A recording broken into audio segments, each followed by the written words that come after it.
Saludos, Kikosis, aquí en Globovisión todos los días, discutiendo todos estos asuntos que ahora con la pandemia se han enloquecido más. Este programa se llama Kikosis y ha caído como justo. El concepto es justo porque el mundo está loco de pila y en ese caso los venezolanos, dado los últimos acontecimientos, pues estamos muy cerca del delirio. El delirio sobre el Chimborazo. Bolívar jura liberar a Venezuela, construir la patria, enfrentar a los españoles. Y hay que enfrentar todas estas situaciones que están haciendo del país un destino incierto. Y hay que debatirlas. Porque lo bueno que tiene todo lo que está pasando es que al final el mundo en la pandemia está discutiendo asuntos pendientes. Asuntos pendientes vamos a discutir con Elías Ayé, alcalde de Latillo, que está con nosotros. Yo le contaba a Elías que al final de cuentas, ¿quiénes se han reivindicado con todo lo que está ocurriendo? Los alcaldes, los gobernadores, las figuras que han salido a acompañar a la gente, fíjate, a estar al lado, a darle un tapabocas, a atenderlos. Y creo que el país debe reconocer en ese esfuerzo un camino. Como decía Capriles, ¿tú te acuerdas que Capriles decía? Hay Hay un un camino. camino. Bueno, hay un camino Así es. que es el camino que debe conducir a que el país salga de estos atolladeros. Primero la política inteligente, pensar bien las cosas. Y luego siempre va la gente por delante. La preocupación de la política tiene que ser la gente. Sí, la gente. Y luego, yo lo he venido diciendo, no porque se me ocurrió a mí, todos los organismos internacionales están diciendo que Venezuela está en la lista de los 5 primeros con la pandemia. 9,5 millones de venezolanos pueden quedar en la absoluta pobreza, Sí. sin posibilidades de nada, porque aquí no hay empresas, el petróleo ahora no se vende. Y entonces, esa debe ser nuestra preocupación. Todo lo demás hay que pensarlo muy bien, porque a veces quienes dicen hay que acabar con el gobierno, darle salidas rápidas y todo eso, sus actuaciones lo que hacen es atornillarlos. Ese es un debate que hay que dar. Pero comencemos por lo primero. ¿Cómo está la ejecución de los planes que ha tenido la alcaldía? Que ustedes, los 3 alcaldes del área metropolitana, los 4, porque también el de Sucre, con el gobernador, se han movido. Yo no digo que estén pegados, porque no es verdad, cada uno por su lado, pero han demostrado, oye, eficacia, actuación, a pesar de la limitación de los recursos, que es importante. Sí, nosotros estamos centrados en lo que son la solución de los problemas de la gente. La política cuyo fin último y objetivo principal es el ser humano, y en eso estamos montados desde que llegamos. Ya tenemos ya casi 2 años y medio en esta andanza, Kiko. La alcaldía de Latillo es una alcaldía compleja, un territorio extenso. Geográficamente Latillo es más grande que Baruta, por ejemplo, y que Chacao, mucho más. Y es una alcaldía presupuestariamente muy disminuida. Ayer justamente estábamos los alcaldes reunidos y denunciábamos que desde que empezó la pandemia a hoy, nuestros presupuestos municipales han quedado reducidos en un 82%. Imagínate lo que esto significa, en promedio, ¿no? Y eso no da ni para la nómina. No da para nada, es la verdad, pero eso viene como consecuencia de la disminución de actividades económicas en nuestros municipios producto de las medidas de cuarentena. La verdad es que más del 90% de los recursos de nuestras alcaldías los sacamos de ese impuesto de actividades económicas. Ya de por sí era complicado gobernar estos municipios sin dinero, sin recursos, la verdad es que era muy poco. Y ahora esa realidad es muchísimo más dramática. ¿Qué hemos tratado de hacer? No quedarnos solo en el problema, sino irnos a las soluciones. Y hemos empezado y tenemos una agenda muy agresiva de construcción de alianzas con, sobre todo, el sector privado, pero también junto a la sociedad civil, sacando adelante distintos problemas que tenemos. ¿Cuál es el eje central hoy en día? Bueno, siempre lo ha sido la seguridad ciudadana. Hemos logrado cosas importantes en materia de seguridad en nuestro municipio, por ejemplo, la creación del Centro de Control Inteligente de Latillo. Tenemos hoy 9 puntos de cámaras, son casi 30 cámaras que están monitoreando qué pasa en el municipio a tiempo real. Hemos triplicado la capacidad operativa de Poliatillo, tenemos una policía mucho más cercana a la gente. El año pasado, por ejemplo, fue un año récord en materia de seguridad en el Latillo, transcurrió sin un solo secuestro, algo que no pasa desde hace casi 20 años en nuestro municipio. Se han logrado disminuir la cantidad de robos, hurtos, es decir, se ha hecho un trabajo muy importante y en este momento la prioridad junto a la seguridad es la salud. cómo nosotros frenar esa pandemia cuando fuimos en algún momento el foco. Podíamos convertirnos en el Wuhan de Venezuela, ¿no? Este eje del este de Caracas, Baruta, Chacao de Latillo, los primeros casos se Porque la gente que concentraron viaja, acá, eran vecinos nuestros que estaban en España y que volvían, o en Italia y que volvían, y ellos fueron los primeros que trajeron la pandemia para acá. Y recuerdo que Latillo fue el primer municipio del país, Kiko, en decretar estas medidas. Nosotros las decretamos incluso antes que el Ejecutivo Nacional, y lo que buscábamos era frenar la cadena de contagio. Habíamos visto y estábamos muy atentos a lo que estaba pasando en otros países y dijimos, bueno, con un sistema sanitario como el que tenemos, que la verdad está en condiciones muy precarias, si eso llegara a pasar acá, esto sería una mortandad enorme. Y para precaver eso, entonces nos adelantamos. Y eso, gracias a Dios, ha funcionado. Fíjate que Latillo, las primeras 2 semanas de pandemia, tuvo 8 casos. Tristemente, uno de esos casos murió, una persona que falleció, y ahí los otros 7 casos ya están dados de alta. Luego de esa tercera semana en adelante no se han presentado más casos, gracias a Dios. ¿Okay? Y tenemos una relación con el distrito sanitario, junto con el equipo de Salud de Latillo, para trabajar coordinadamente en aras de ¿qué? De la salud de la gente, salvaguardar la vida de nuestra gente. Pero además tenemos jornadas todas las noches de desinfección de los principales focos de aglomeración de gente, los automercados, las farmacias, las paradas de transporte público, y se ha logrado un poco contener esto y nosotros esperamos que esto siga siendo así. Ahora, el debate hoy creo que va por el tema de cuánto más podemos dejar a la gente en sus casas, porque no se le puede decir a los venezolanos, bueno, quédense en sus casas de manera indefinida mientras usted no produce un centavo. pero tú no sé si te has dado cuenta que la gente, a partir de esta semana, está en la calle, en las Sí, mañanas, hasta las 4 de la tarde, todo un gentío. pero La gente ha ido administrando su tiempo y yo sus veo una realidad circunstancias. distinta cuando tú cruzas, por ejemplo, la Plaza Venezuela.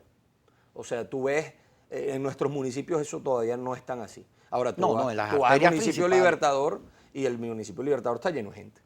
Esa es la verdad. La Redoma de Petare está lleno de gente.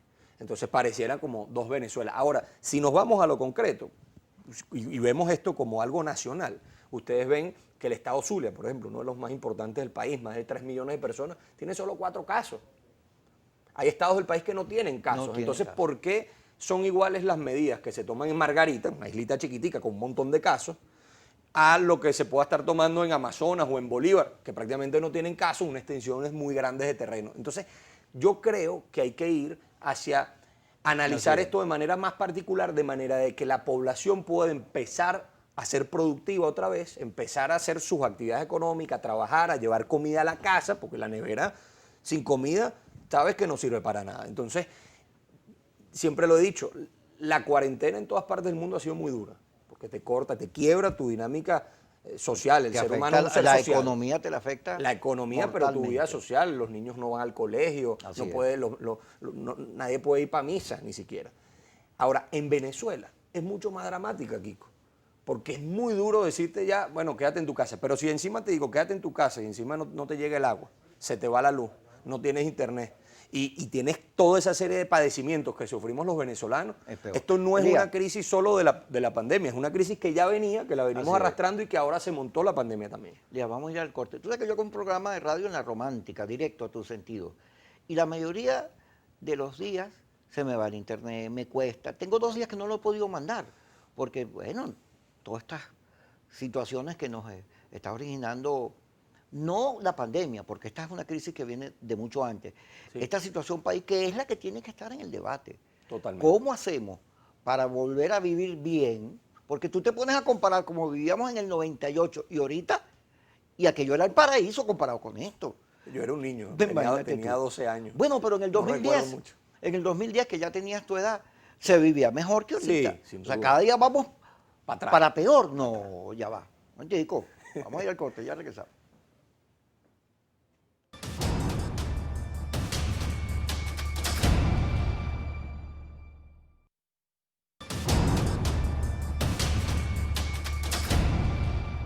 Seguimos en Suquicosis. Elías Sayet, alcalde de Latillo, está con nosotros.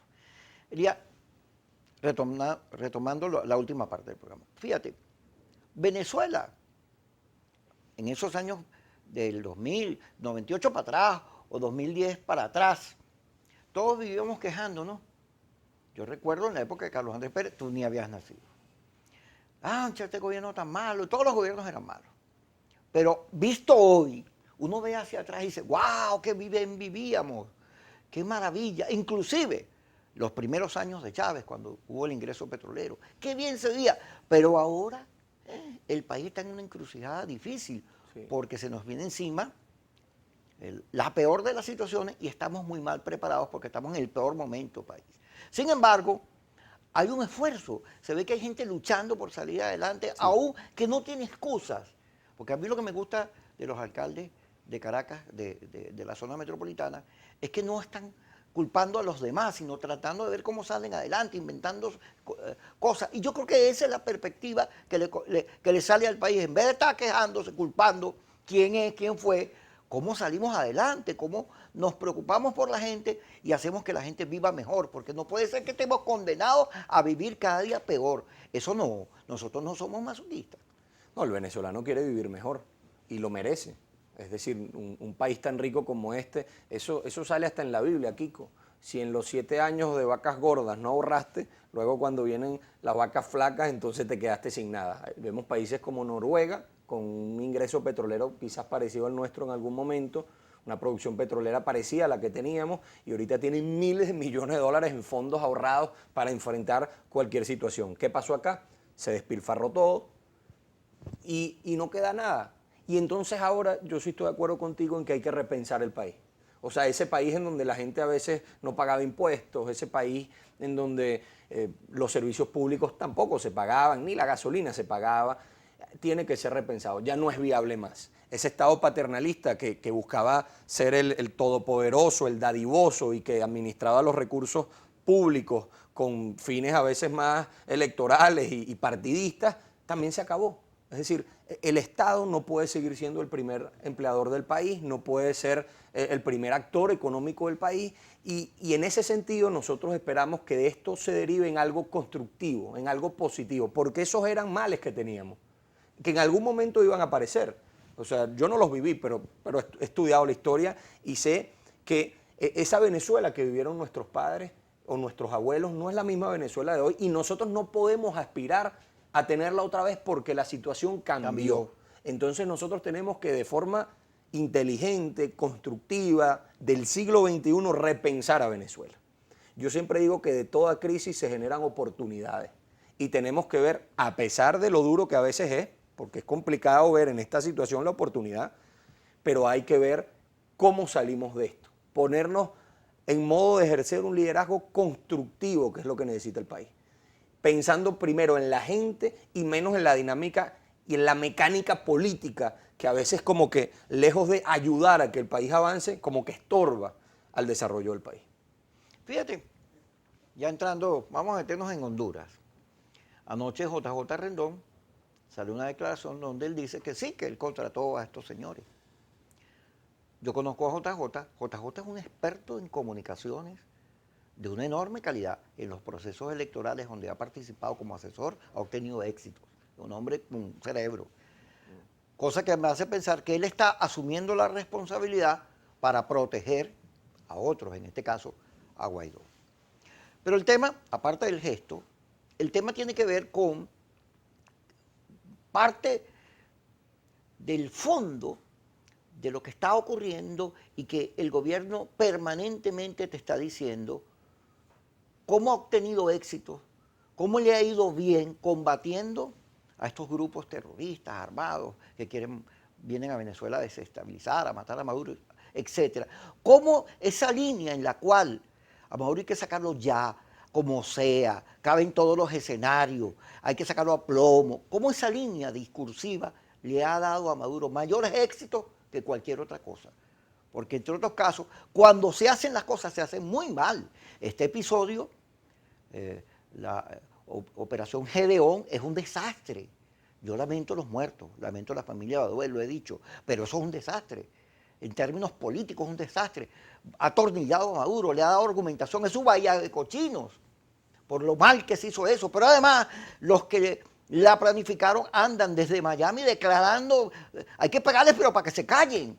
todos los detalles y todas las complicaciones. Y cada vez que hablan, demuestran su inexperiencia o su poco conocimiento del país y luego un nivel muy chiquito en términos políticos. Yo creo, Kiko, honestamente, en este tema, que la situación es muy confusa. Y yo, como norma, no opino de lo que no sé. Y la verdad es que uno no sabe muy bien lo que está pasando allí. Yo lo que sí creo es que nosotros tenemos que unir al país. Y si no pensamos en el país que puede quedar, lejos de caer nosotros, luego de caer nosotros en la barbarie, entonces creo que no estamos pensando como es en el país que queremos. Es decir, si nosotros de alguna manera, y esto le pasó, mira, yo estoy leyendo ahorita un libro espectacular sobre Simón Bolívar, y Bolívar, tú te das cuenta que el primer reto que tuvo fue unir la causa patriota. Es decir, en Venezuela no había una conciencia nacional en esa época y no estaba claro si convenía o no, o si el ciudadano prefería o no tener el poder del rey o tener a quienes eran los mantuanos, los blancos criollos, Manuel gobernando. Caballero, Porque al principio se alzaron, era buscando poder político, esa clase que estaba dominando. Entonces, ¿qué pasó con Bolívar?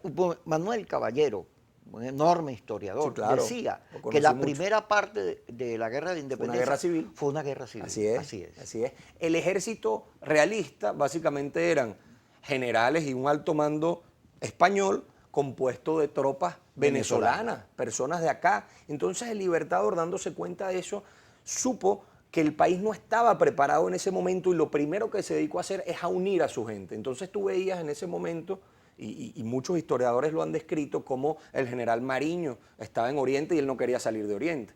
El general Páez estaba en los llanos y él no quería salir de los llanos. Piar estaba en Guayana y él no quería salir de Guayana. Y Bolívar fue el único que les dijo, no se trata de Oriente, no se trata de Guayana, no se trata de Margarita con Arismendi, se trata de la patria, lo que él llamó Colombia, que era la Gran Colombia, y no era solo ni siquiera Venezuela, sino que también era lo que él llamaba Colombia, que era lo que actualmente es Venezuela, Colombia, Panamá, Perú, Ecuador, Bolivia. Es decir, es una mente que se adelantó a su tiempo y tenía un proyecto, una visión clara. Entonces, ¿qué necesitamos hoy? Hoy necesitamos liderazgo, que vean en esa Venezuela de adelante, esa Venezuela que necesitamos. Mira, pero fíjate lo que nombraste. Mariño, un conspirador permanente. Cuando Páez lo llaman el usurpador, manda a Mariño a que se entreviste con Monagas y se cuadra con Monagas. Piar lo fusilaron, Páez la cosiata. A Bolívar le tocaron una dinámica de división permanente que, por cierto, es la que tiene el país. Pero fíjate una cosa, pero en la guerra de independencia participan todos. Así es. Vamos a ir al corte. Y todos unidos en ese momento, después otra vez se dividieron, pero todos unidos en ese momento fueron los que lograron que Venezuela lograra su libertad. Vamos a ir al corte y vamos a discutir eso, porque Venezuela, uno de los problemas para lograr el desarrollo es que siempre vivimos cayéndonos a plomo entre nosotros mismos, en guerra. Hasta Gómez lo que hubo fue puras guerras intestinas, montoneras. Nosotros tenemos los venezolanos una mentalidad difícil. Un país, Kiko, ingobernable. Así es. Pero entonces, ¿qué queremos? ¿Retroceder a ese país del siglo XIX? Aprender. Vamos al corte. Menos mal que te metiste por ahí. Ya regresamos.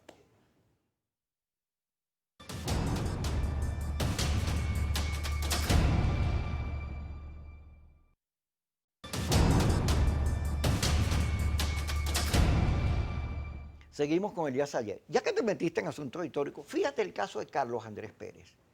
¿Quién tumba a Carlos Andrés Pérez? Su propio partido, la sociedad civil, los notables. Ahora tú ves a Carlos Andrés Pérez, pasado todo lo que pasó, y Carlos Andrés Pérez resulta como uno de los mejores presidentes con visión política descentralizadora que ha tenido la historia. Hay algo en nuestro país, en nosotros mismos, que nos pone a pelear permanentemente. Hay un complejo de culpa con Bolívar, porque Bolívar murió con una camisa apretada, pero porque nosotros los venezolanos al final fuimos culpables de la destrucción de la Gran Colombia, de su sueño. Porque hay algo en nosotros que hace que esta permanente peleadera no nos deje ver las enormes posibilidades de desarrollo que tiene un país que tiene coltrán, petróleo, el mejor clima del mundo, una gente preciosa, pero hay algo en nosotros que nos impide ver lo lejano, los destinos, y nos concentramos nada más que en administrar lo de ahora, el pragmatismo. No tenemos esa visión que tenía Betancourt, que tenía Gómez, porque Gómez estabilizó el país cuando estabilizó el ejército. Esa visión de perspectiva se ha ido diluyendo por una gente que anda peleando todos los días por ver quién gobierna. Y entonces se le olvida todo lo demás. Sí, yo creo que en ese sentido el país necesita de un proyecto que sea a larga data, un proyecto mínimo sobre el cual todos podamos estar de acuerdo y en base a eso construir, generar una agenda constructiva que le genere al país la paz que necesita para poder progresar. Ahora, quienes tienen la responsabilidad mayor en este tema son quienes están en el poder.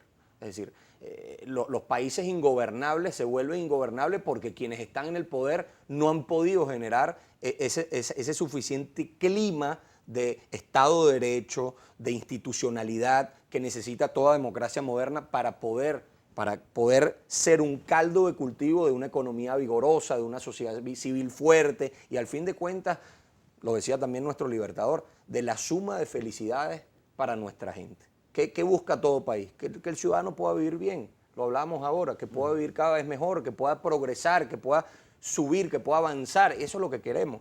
Ahora, si nos quedamos en la mecánica política, en la diatriba de la hora, yo lo he llamado la política de la canibalización.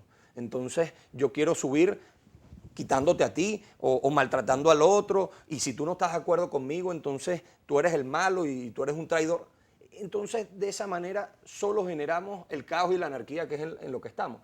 Y es en lo que está todo el país, Kiko. No es en lo que está, algunos dicen no, que la oposición, toda la culpa se le echa a la oposición. Es en lo que está el país. Y quienes primeramente tienen la responsabilidad son quienes están en el poder, que manejan los fondos públicos, que manejan todo el poder del Estado venezolano. Además, un Estado muy poderoso. Han manejado más de $1 trillón en estos últimos periodos de 20 años. Plata. ¿Qué se hubiera podido hacer en cualquier otro sitio con $1 trillón? ¿Y qué se hizo aquí? ¿Qué nos quedó? Entonces ahí es donde nosotros tenemos que repensar a Venezuela con un proyecto a larga data que nos una a todos. Mira, y sin decirte que tú no cabes porque tú no piensas igual que yo. Totalmente de acuerdo. Herrera Luque escribió novelado unos cuentos que son parte de la historia, pero muy bien escritos. Entonces él decía, en la casa del pez que escupe agua, Miraflores, que eso era un centro de intrigas. Todo el que llegaba ahí se volvía loco porque lo querían tumbar. Sí. Entonces, ¿qué ocurre? Que todos los que han llegado al poder se encuentran con una realidad que es que, oye, este país es un desastre, un desorden, es una conspiradera, entonces yo tengo que tener mano dura, yo tengo que actuar con firmeza, y se vuelven centralistas, a pesar que venían como Castro, que venía del Táchira, o Gómez, termina siendo centralizadores cuando su discurso original es de descentralización, de consulta. La polémica Miranda-Bolívar es, Miranda era descentralizador y Bolívar era centralista. Terminan de alguna manera concentrándose más en mantener el poder que en servir a la gente, en servirse del poder que en servir al país. Maduro dice ayer, ok, vamos a elecciones y yo voy a reunirme. ¿Cuántas veces ha dicho Maduro que se va a reunir con el país, que va a consultar, que va a haber diálogo? No sé cuántas. Pero no hay un solo intento de verdad, no hay una sola convocatoria. ¿Cuántas experiencias negativas ha tenido el país de eso? ¿Qué positivo ha sacado el país de eso? Eso lo que ha generado es mucho más desconfianza. Entonces, estamos en un clima de desconfianza, Kiko, en donde aquí nadie cree en nadie. Y no solo en el estamento político. García Márquez hablaba del país político y el país nacional. No, cuando tú vas al ciudadano de a pie, te encuentras con una persona que tampoco confía en nadie. Te encuentras con una persona que está viendo a ver cómo saca del otro a veces y cómo sobrevive. Entonces, por eso es que yo digo que al final no se trata solamente del gobierno de fulano o de sutano.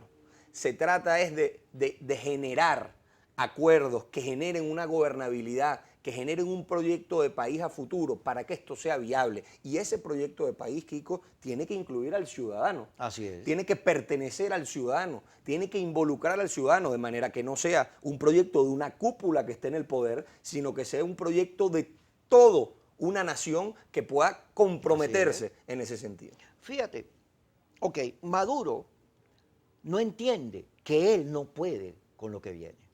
No lo entiende. Primero porque el Estado cada vez que agarra empresas las quiebra. De manera que lo de Coposa y lo de Polar es un error, es repetir un esquema. Pero no entiende también que ahora no tenemos petróleo, que puede modificar, entregarle a las empresas refinadoras a los iraníes o a quien quiera, que puede ir al modelo chino, pero que la realidad del país es que nosotros no producimos nada. Entonces tiene que acordarse con el sector empresarial, tiene que abrir puertas. Además, el sector empresarial le puede servir para quitarse las sanciones de encima, porque no es él el que está buscando financiamiento, sino la sociedad, un sector fundamental de la sociedad que cree en el mercado. Ahora, Maduro tiene todas esas situaciones que lo obligan a pensar cómo acordarse con el país. Y el país debe exigir destino, nortes, políticas, pero no podemos excluir a la oposición, porque nosotros tenemos, el culpable es Maduro, es verdad, tiene la máxima responsabilidad. Pero, ¿qué ocurrió? Cuando se fundó la MOP, eran 26 partidos los integrantes. Después se formó el G4 y después el G2. Leopoldo y Julio Borges hicieron un acuerdo que es el que está impulsando todas estas políticas, pero no hubo consulta. Yo recuerdo el día que se juramentó Guaidó, que Stalin González dijo, yo le pregunté y me dijo que no, y se juramentó. Todas las quejas que han exhibido el sector político pidiéndole a quienes dirigen en el G4 los destinos de la política de la oposición que los consulten, que los llamen, que se reúnan, y eso no ocurre. Se impone la política, pero además lo que se impone es totalmente errado, equivocado, porque lo que ocurrió en Macuto y lo que ocurrió el 30 de abril se parecen, ahí el puente Altamira. Es un discurso de que hay que ir a la fuerza, sacar a Maduro, pero no solo, digamos, despreciando que somos civiles, los éxitos que hemos obtenido en elecciones, en el 2015, en elecciones, tu elección, la de los alcaldes, gobernadores, sino despreciando la lógica de la política, porque lo que terminan haciendo es peor, son puestas en escenas equivocadas, erráticas, unas cosas mal hechas. Entonces, eso también hay que discutirlo porque tenemos que volver a la unidad, tenemos que volver a la consulta y a los debates. No puede ser que todo el que diga algo que esté en contra de Guaidó, del otro, lo chiquitillen en las redes y lo acusen hasta del mal que se va a morir. Eso lo vamos a discutir ahorita cuando regresemos. Vamos al corte y ya estamos con ustedes.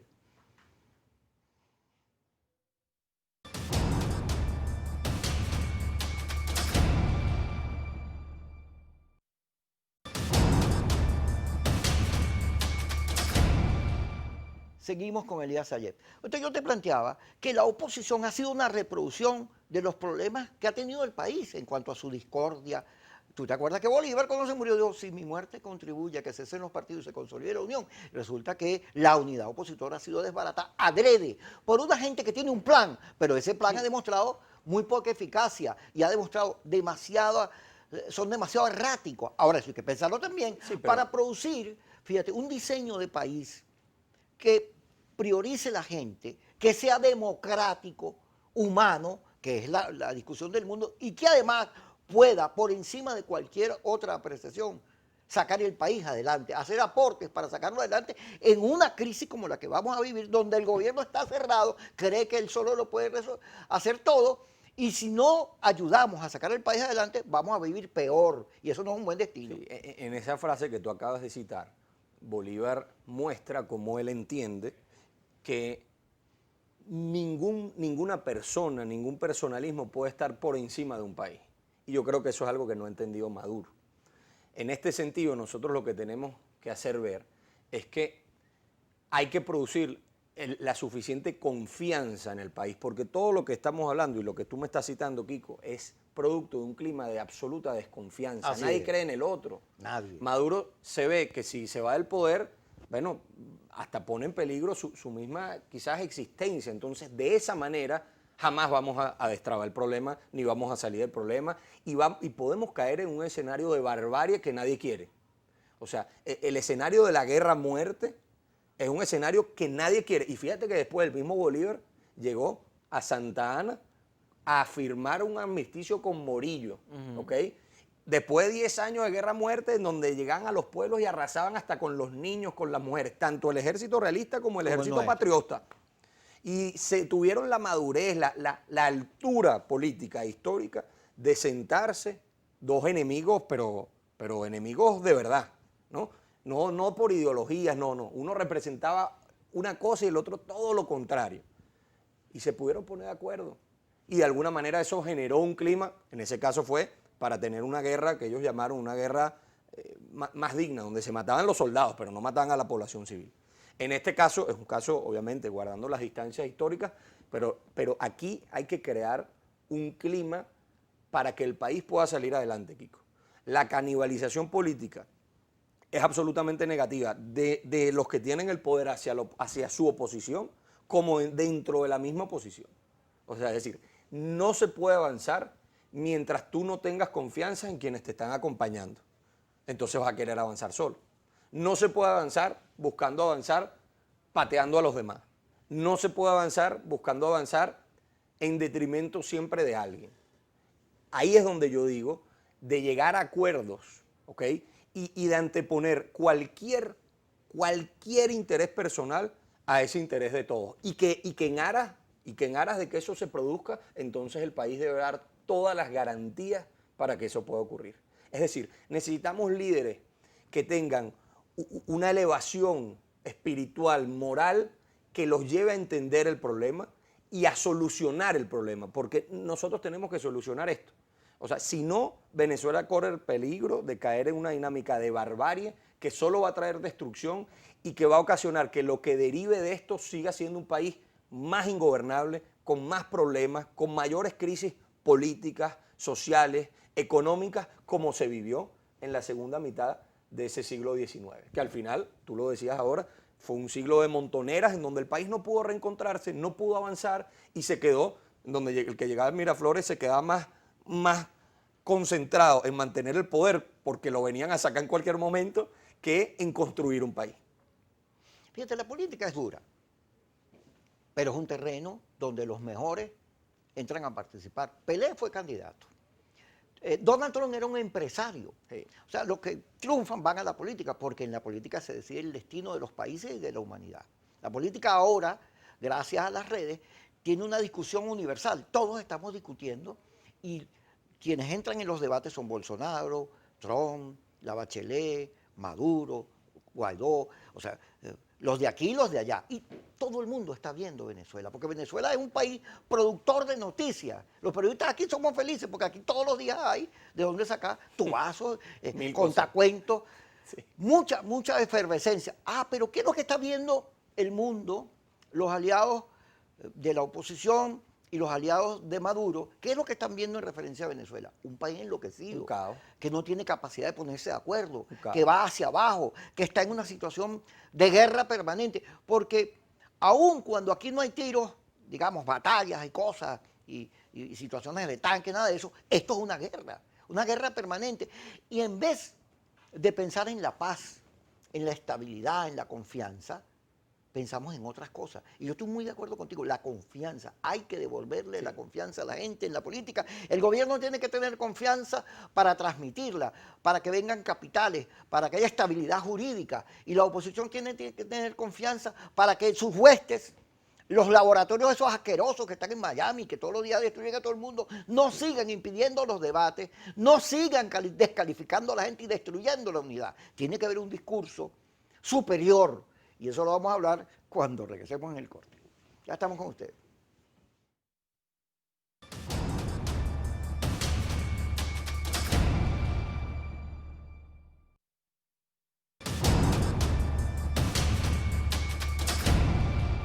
Seguimos con Elías Sayegh. Bueno, el programa nos ha salido bastante reflexivo, pero creo que hace falta.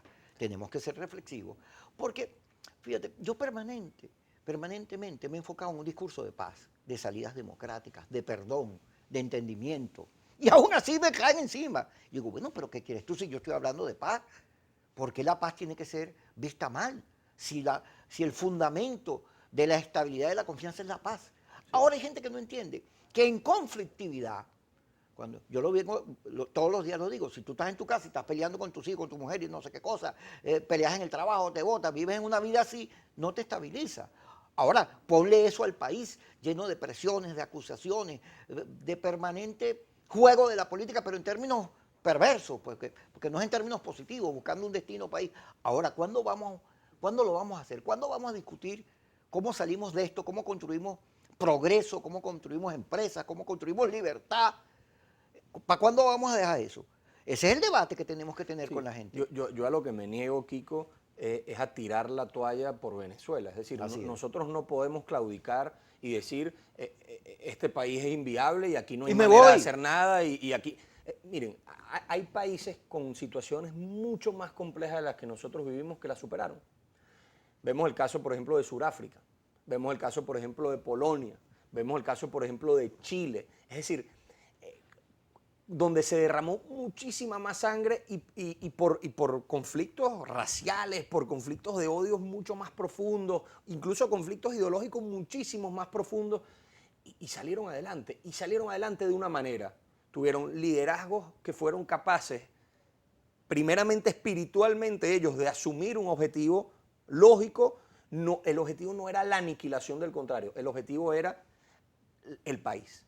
El objetivo era poner primero los intereses nacionales. Y si para ello hay que de alguna manera generar confianza y generar acuerdos con la contraparte, pues hay que hacerlo. Lo hizo Mandela, lo hizo la Concertación chilena, lo hizo Waleska en Polonia. Es decir, ellos entendieron que el país debía estar por encima del liderazgo personal, del proyecto, del partido. Y así lo hicieron. Y generaron muestras de cómo puede ocurrir cosas acá. Ahora, si seguimos poniendo acá, no es que acá no, porque acá es distinto por esto. Es que acá no, porque... Y siempre nosotros no podemos.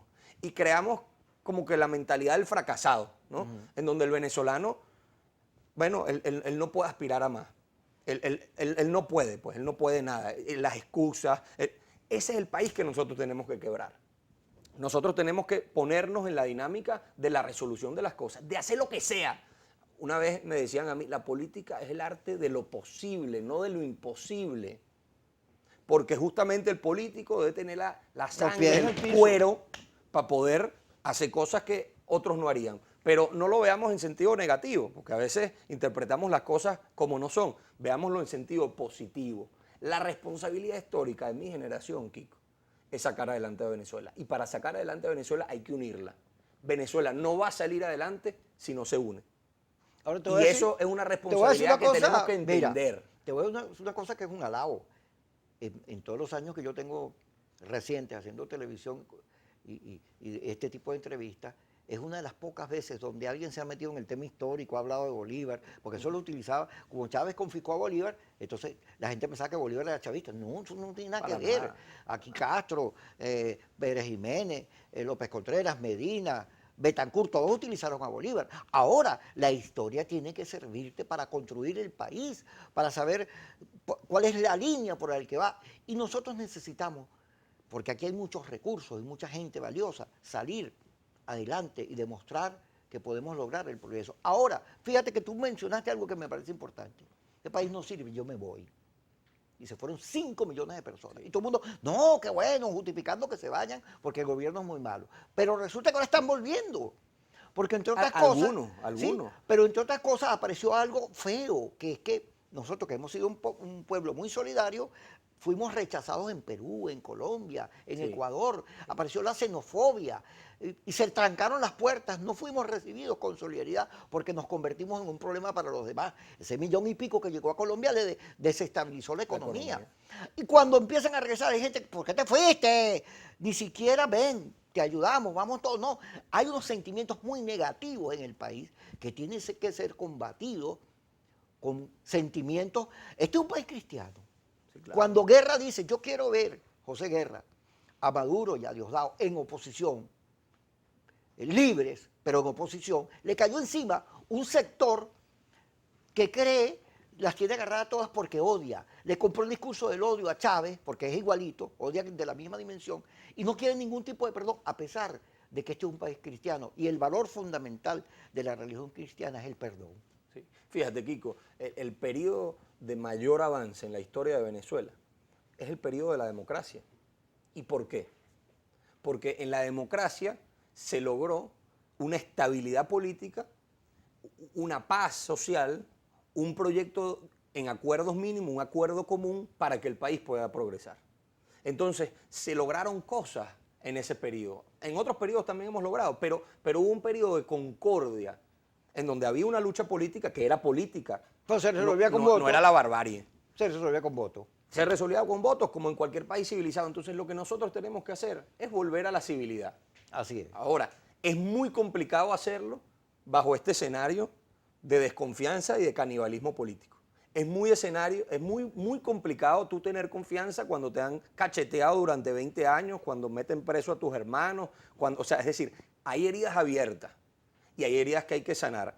Y yo no estoy diciendo que las heridas se sanan con revancha, pero para que se puedan empezar a sanar y para que pueda empezar a haber un clima de confianza, quienes están en el poder son los que tienen Que la hacer gesto. responsabilidad de generar esos climas de confianza y de generar restos que no necesariamente son recíprocos, Kiko. Porque hay que entender lo que es el poder. Quienes están en el poder tienen la responsabilidad. Quienes están en el poder tienen la responsabilidad de generar paz, de generar un clima que está en la Constitución, en donde los ciudadanos puedan desenvolverse libremente para ser felices, para lograr prosperidad económica, para lograr prosperidad familiar, social. Eso es lo que hay que hacer. Ahora, mientras nosotros sigamos con la política del ojo por ojo, vamos a quedarnos todos ciegos. Claro, ciegos, así es. Ahora, yo creo que la situación nos obliga a cambiar. Nos obliga a cambiar.